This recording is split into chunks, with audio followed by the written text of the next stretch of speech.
Lastly are tannins. Chemically, they are esters of long fatty acids and glycerol of high molecular weight. Examples of these fatty acids are oleic, palmitic, and stearic acids. Additionally, tannins are classified as phenolic compounds found in a wide range of plant species from all climates and places of the world. It can also be extracted from different organs of plants such as bark of trees, woods, leaves, buds, stems, and more. Chemically, tannins are classified into two main groups: hydrolyzable tannins and condensed tannins. Hydrolyzable means that substances like tannins are decomposed in water, with which they react to form another substances. Example of this is galliotannin.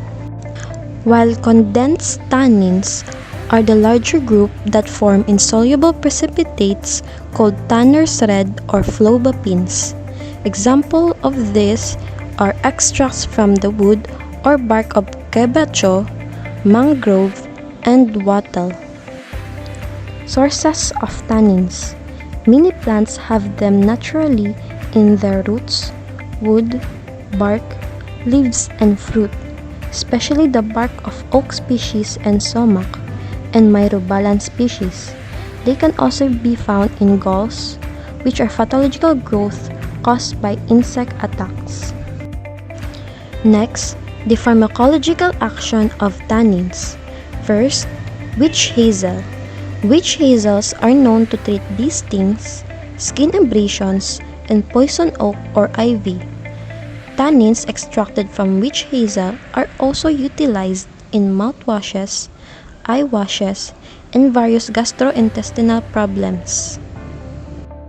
Cranberries, on the other hand, aids in preventing urinary tract infections in women.